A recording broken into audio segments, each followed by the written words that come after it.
Hello, World Stuttering Network. Welcome, welcome to the next episode of LeadX, Leading by Example in the World Stuttering Community. Today, we have a very special guest, Paula Mumy from Stuttering. Paula, thank you for spending time with us today. Thank you for having me. Our first question is, please lay out your roles in the stuttering community and what led to each. I would say the catalyst was when my son began to stutter. I really did not have any involvement in the stuttering community prior to that. I was an SLP, but I really didn't have a whole lot of experience or even didn't work with many clients or students who stutter, certainly not adults who stutter. And I really knew very little. And so when my son began to stutter, that really was what prompted my initial search and just dive into the stuttering world.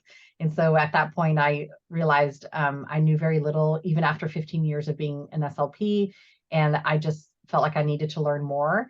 So I started reading and studying and listening to stories and reading books and all kinds of things. I did a webinar and then I had an opportunity to attend Camp Shoutout, and that significantly changed my life, both professionally and just as a mom. And so that was the beginning. And at that point, I just really was a parent trying to figure out how to help my son.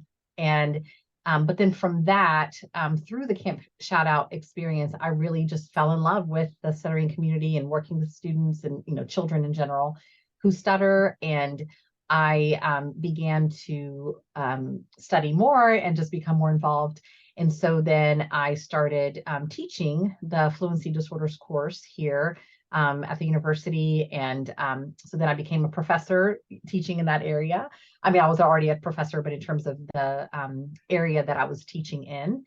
But my sister she has twin boys who stutter. And I had been a resource for her, but more superficially, I would say, up to that point. And I would try to give her some recommendations or just from the little knowledge that I had prior to my starting my own journey. But then as I really became more well-versed, I guess, in the topic and just understanding stuttering better, we just came to realize how, what's the word, inefficient or not inefficient, but just how lacking their services were, that my nephew's speech language services were in the schools that they had been in. And so I tried to help her find SLPs who were more trained and specialists in the area and all of that. But we just recognized this lack in SLP training. And so that's what prompted Sparrow Stuttering. So that is my long answer to your question is started as a parent, then more professionally, and then really because of this gap that we found, we co-founded Sparrow Stuttering, which is really geared toward equipping speech language pathologists to understand stuttering and to be able to approach it with greater confidence, with greater effectiveness, because it just is an area that we don't get a lot in. And so our training is just limited. And so we wanted to make changes in that direction of just really equipping SLPs, particularly school-based, because they're on the front lines in a sense, not having the, what's the word, like a private practice SLP, of course, could decline offering services to someone because they could say, well, that's not my area of expertise. I can't work with you, or, they can refer on.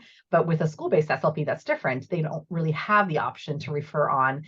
They take those that come to them, right, who are in their districts. And so we particularly want to help SLPs in the schools because we realize they aren't equipped, but then also don't have the choice to necessarily refer on, and are in that position, to provide the services. So that's it in a nutshell. Excuse me. Amazing. Amazing. Did you have any anxiety or hesitation about being qualified enough to lead? I would say not necessarily qualification to lead, but certainly how Sparrow would be received. Because our thought process was that we would provide incentives for SLPs to get more training. And in that process, we would provide this designation that we have called the Ally of Stuttering Speech Language Pathologist. It's not a certification. It's not a recognized training path necessarily, by ASHA or any other organization, but it's really just a seal. We call it a seal, a designation that allows speech language pathologists who maybe don't have the specialty certification or don't have as much experience, but who are on a path to learning more. And so they have committed to a certain number of hours of training, postgraduate school. They commit to involvement in the stuttering community. And then they also commit to ongoing training. So there's an expectation that there's going to be ongoing training in this area because we all need it. And we recognize that stuttering is a complex condition and we just need more. And so my concern at the beginning was how would people receive that, because it's new and it's different, and we didn't want in any way to miss or to convey something that it was not, and so I was just very careful from the very beginning to talk to lots of people, get feedback, and really choose our language correctly to describe what we were doing and to define our mission and to define how we would be going about doing the work that we were doing. So that was my main really hesitation, was just making sure that, not that I was afraid, we felt strongly that it was the right course, but we just didn't want there to be misinterpretation of what we were doing. And so I just was very careful. I had months of preparation and just visiting with different individuals from different organizations, from ASHA, from the board even of the specialty board, and just lots and lots of conversations just to really understand their perception of what we would be offering, and just wanting to make sure that it was going to be received, hopefully well received and understood, by the stuttering community, by the professional community, and so on. Wow. Who helped you during your leadership journey, like a mentor, and how did they help you? I would say specific to stuttering, Scott Yaris has been one source of help. I actually, I joke with Scott because he was actually the very first seminar I ever attended, right fresh out of grad school. He came to the school district that I was working in, and I still remember his presentation 22 years later. Like, there's so many impactful things that he said, and it was related to stuttering, but there were so many, I just was able to glean so much more from his presentation and how I approached just treatment in general. And I feel as though he's been my mentor for 22 years, even though he didn't really know me. And so I have followed him, for really my entire SLP journey. And he has just been one of our strongest supporters. He's on our advisory council. He's just been phenomenal in terms of helping me, again, with, the language, how to present it, and really being someone who, if we have ever faced any negative comments or just, people misunderstanding, he has clarified things on our behalf, or, just been willing to really help um, push the seal and really the value of the ally seal, what that means. So he's just been really a wonderful support. I would say Kristen Camella from Camp Shout Out, from the beginning. It was actually her webinar that I took. One of my very first webinars was hers, because it was one dealing with preschool stuttering, and that's the age that my son was in, or that age range. And so and that's how I discovered Camp Shout Out, because I just really loved her presentation. I'm like, who is this person? I need to know her better.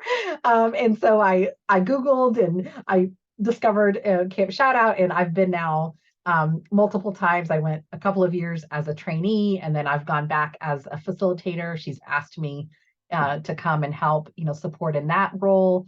But she has been also one of my mentors, just in multiple ways. I would say also I have a real strong connection with it's called the Oficina de Fluência, which is an organization that's doing wonderful things in Brazil. And the directors, Daniela and Luciana, they have also been, I would say, mentors, people that I look up to, that I've learned from, and just really admire. And I would say just more in life, generally, my parents were certainly mentors to me, and just really taught me about just the value of education, and just the value of working hard, and a strong work ethic, and values, and all of that. And to my siblings, I have 9 siblings. We have a very big family. And all of my siblings, I've learned from them. They've been a support system, and really just without, their guidance and their support, I probably wouldn't be where I am today. So. Excellent. Excellent. What challenges have you faced, and how did you overcome them? In relation to Sparrow's mission, I think the biggest challenge has really just been getting the word out, really getting the word out that we're here, that we are available as a resource for SLPs. We have, I think, probably reached more of the clinic-based SLPs, whether it be through private practice or university-based SLPs. And we really want to reach school-based. And so we've had some, we've been able to reach some, but not as many as we would like. So that's been a challenge at times. And it's hard to know like where to advertise, and where to, or how to utilize our resources at times, to decide where do we market, and where do we spend money in relation to marketing to really get the word out, and so that people know. Because we have some stipends that we offer to SLPs, and they've been relatively untapped. I mean, we've had a handful of people who have applied, but we were hoping for many more. And so that's been one area that we really want to grow, and just a challenge is just reaching those SLPs, to that really need our support in order to be better equipped to work with people who stutter. Gotcha. How do you motivate an organization for people who stutter?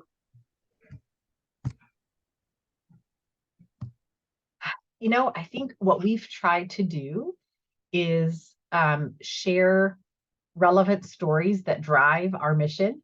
So, for example, we have some stories on our website, and we've tried to put some out on social media as well, about just the difference that it makes when you work with an SLP who understands stuttering versus when you work with an SLP who doesn't understand stuttering, and some of the negative consequences of that when you are working with someone who doesn't really understand it.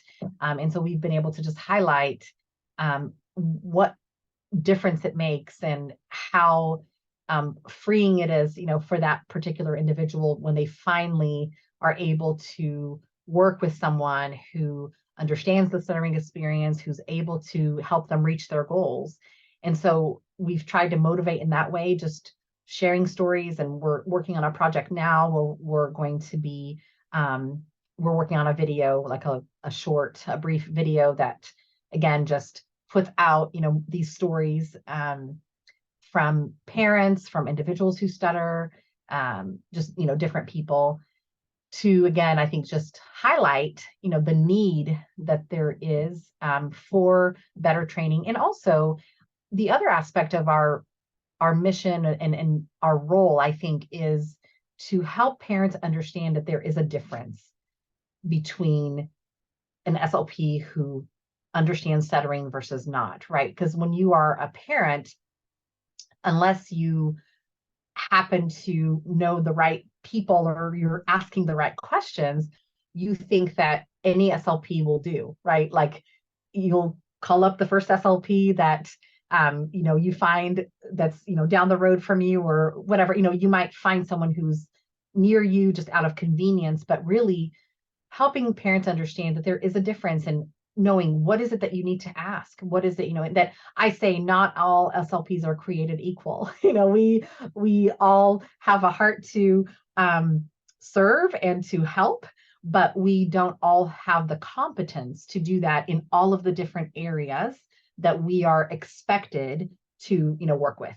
And so there's a huge difference between our scope of practice and then what we call our scope of competence, right? So for example, I don't work with adults outside of stuttering. I don't work with adults, for example, who have strokes or who have a traumatic brain injury. That's just not my area. It's not an area that I have a ton of experience in. Now, could I do it with some study and some just if I needed to? Probably, but I'm not going to do a great job. I'm licensed to and I'm certified to, but I wouldn't necessarily say, oh yeah, come to me, right? Like I'm not marketing my services and saying, if you're an adult with a TBI or aphasia or whatever, come see me, right? And so just understanding that speech pathology is huge, and not every SLP that you meet is going to have the adequate skills and knowledge base to work with XYZ. And so I think parents need that knowledge so that they are able to then do their homework and really research who is the right fit, for their child or for their family. Excellent tip. Excellent. What qualities or personality traits do you look for when assembling your team? Collaboration, a collaborative spirit, I would say, and also humility, just people who have a heart to serve and who are not necessarily looking for pats on the back, but that even though they are probably very well deserving, but who really are just in it because they're passionate about the cause, and who are humble in that, and like I said, who have just that disposition to collaborate and to work together.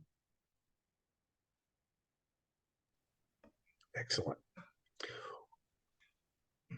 How would you describe your leadership style? What is important to you regarding leadership of a stuttering support organization?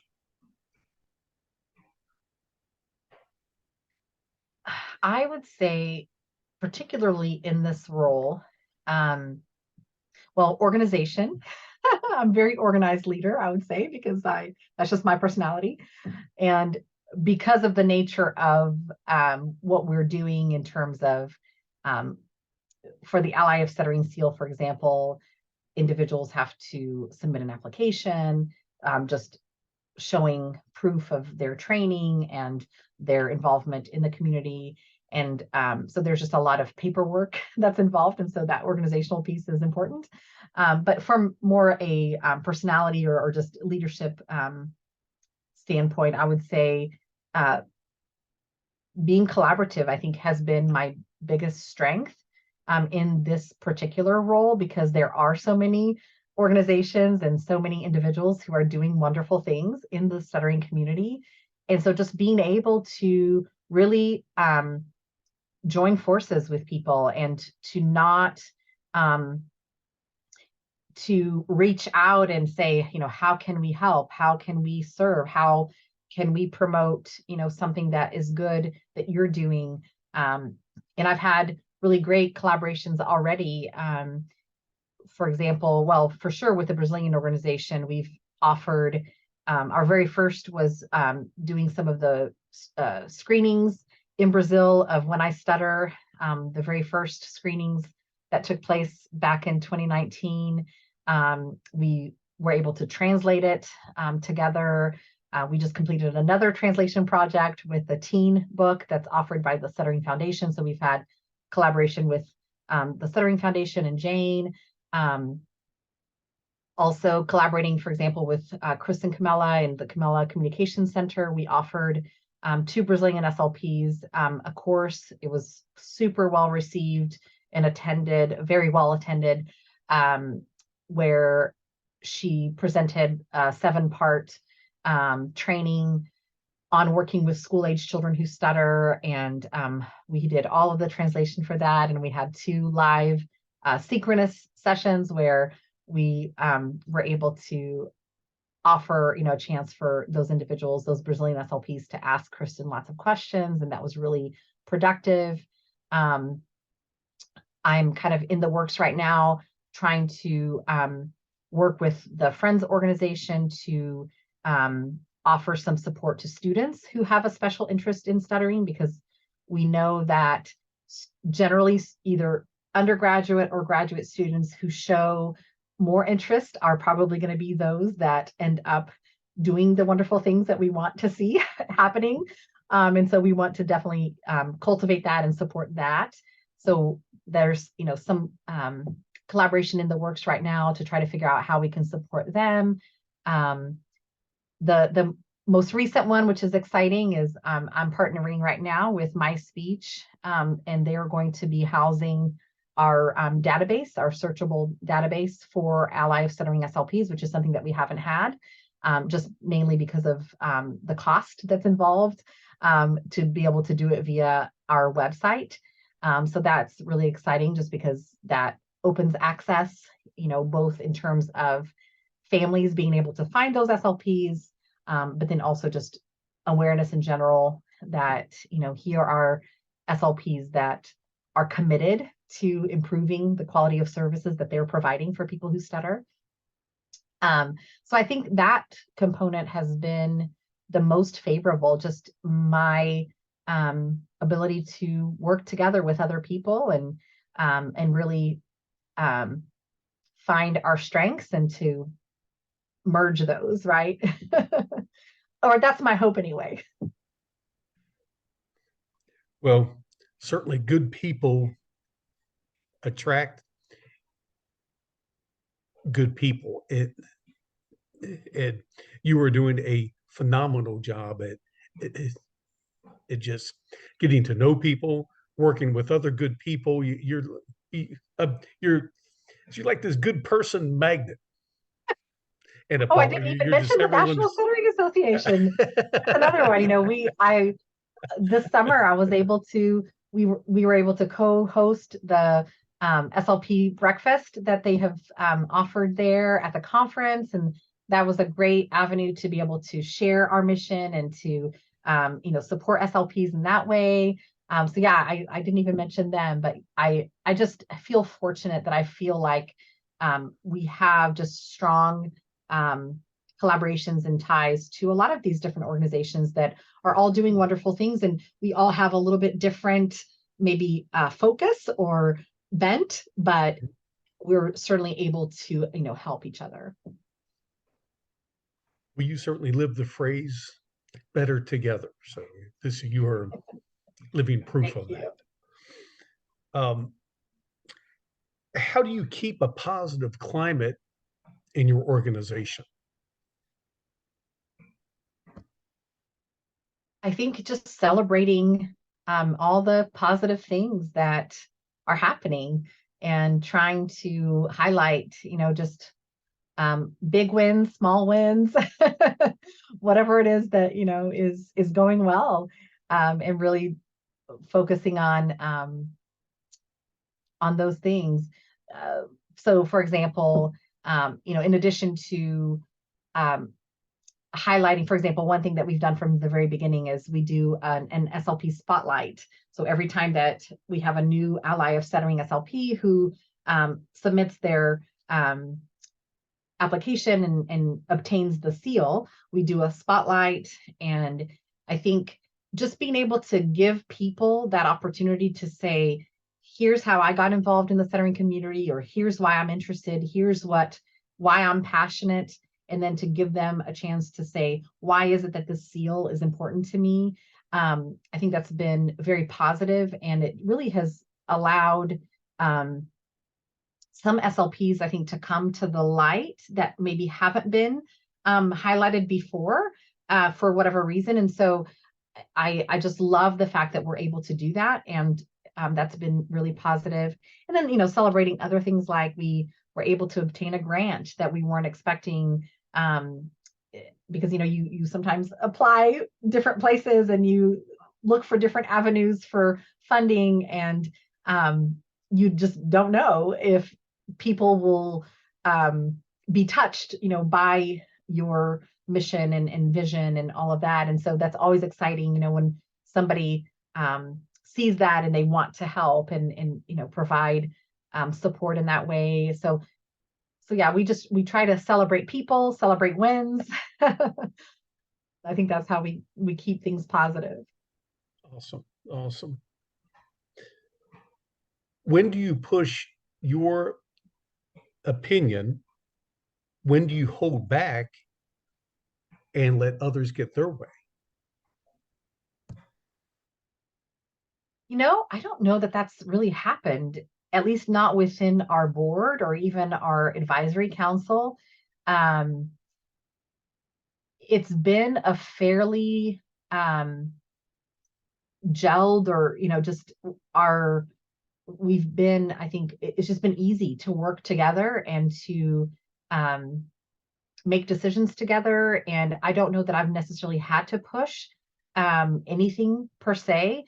I think I default to, if it's a financial decision that is maybe a little bit larger than what we're accustomed to in terms of making an investment, I certainly hold back and really just try to hear just the wisdom in the room, like, well, this is probably not the right time, or let's wait another 6 months, or, let's hold out and see if this surfaces before we would commit, or how much more do we need to grow before we do XYZ, So I have just held back in that sense, really trying to trust the wisdom around me with some of those major decisions. But I really don't know that we've had, there hasn't been contention. I think part of it is I'm working with my sister who co-founded Sparrow Stuttering with me, and we have a very close relationship, and we have the same heart and goals when it comes to the stuttering community. So that's been easy. And we have, a couple more on the board. One is also a brother, and then one is just a mom of someone who stutters that I know, that has been a part of my life for a while, and they are a wonderful family and just have been extremely supportive of us and just the mission, and both financially and with their time. So that's been a huge blessing. So yeah, I mean, I think we've just had some really great people who are just, wanting to move ahead in the same direction. Well, that's a great tip. Hold back and listen to the wisdom in the room. So that's a excellent, excellent tip.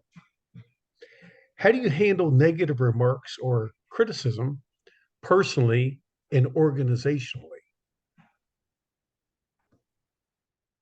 So I'll start with organizationally, the only negativity, if we were to call it negativity, that we've gotten, or any kind of anything that's been maybe unpleasant, has just been when there hasn't been an understanding of what the seal is.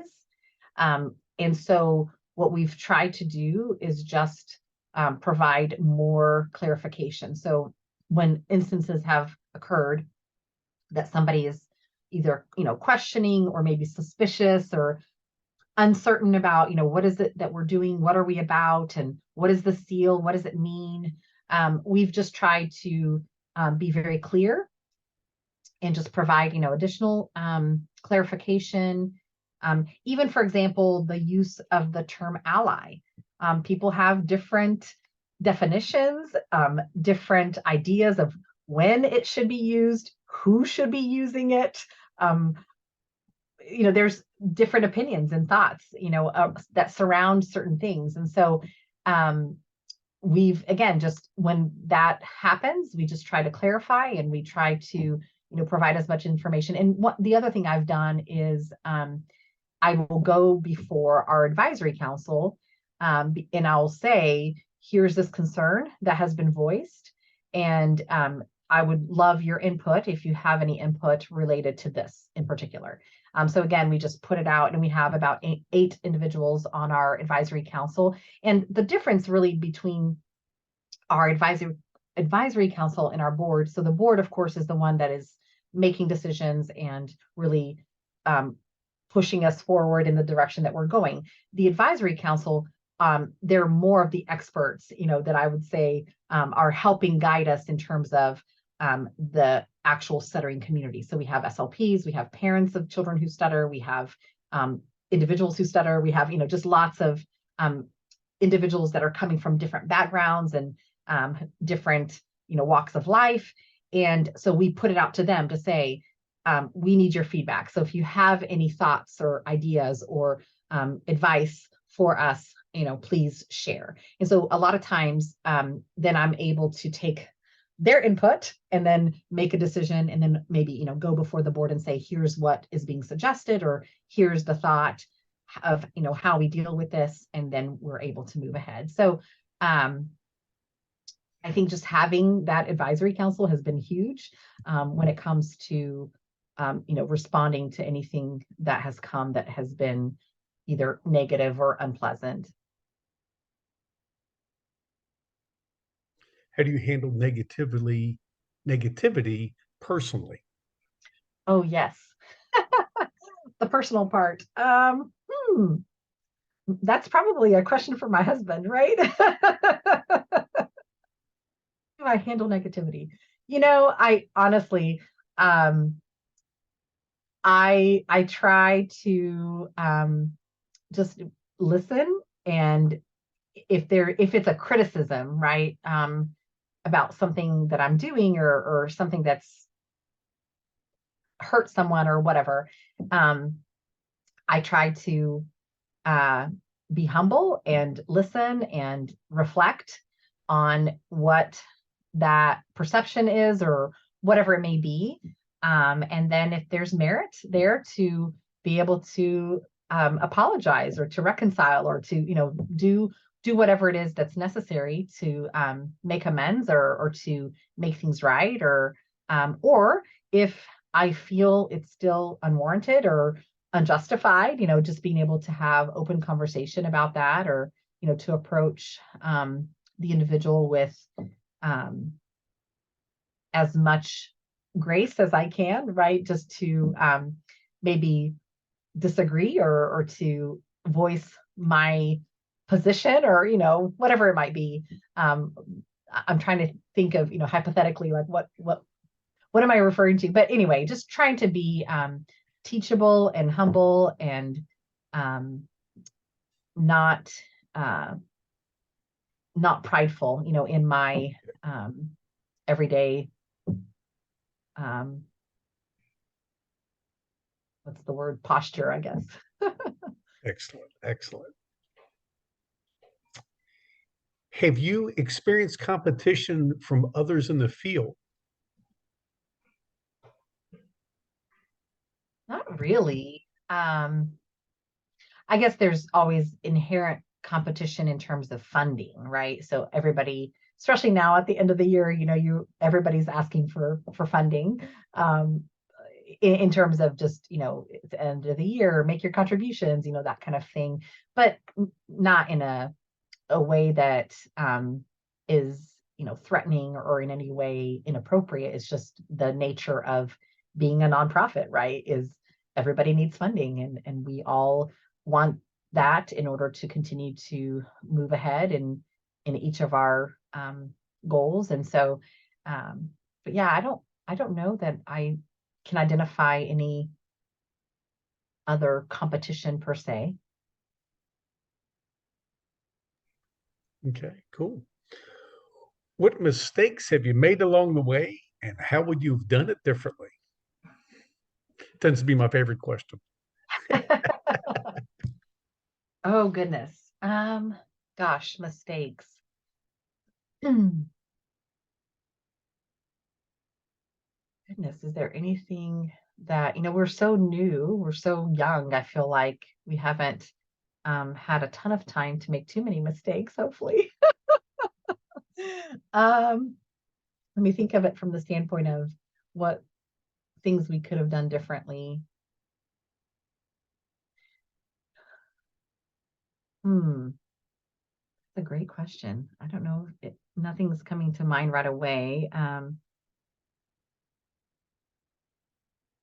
Honestly, I feel like we were so careful at the very beginning and really diligent to not rush.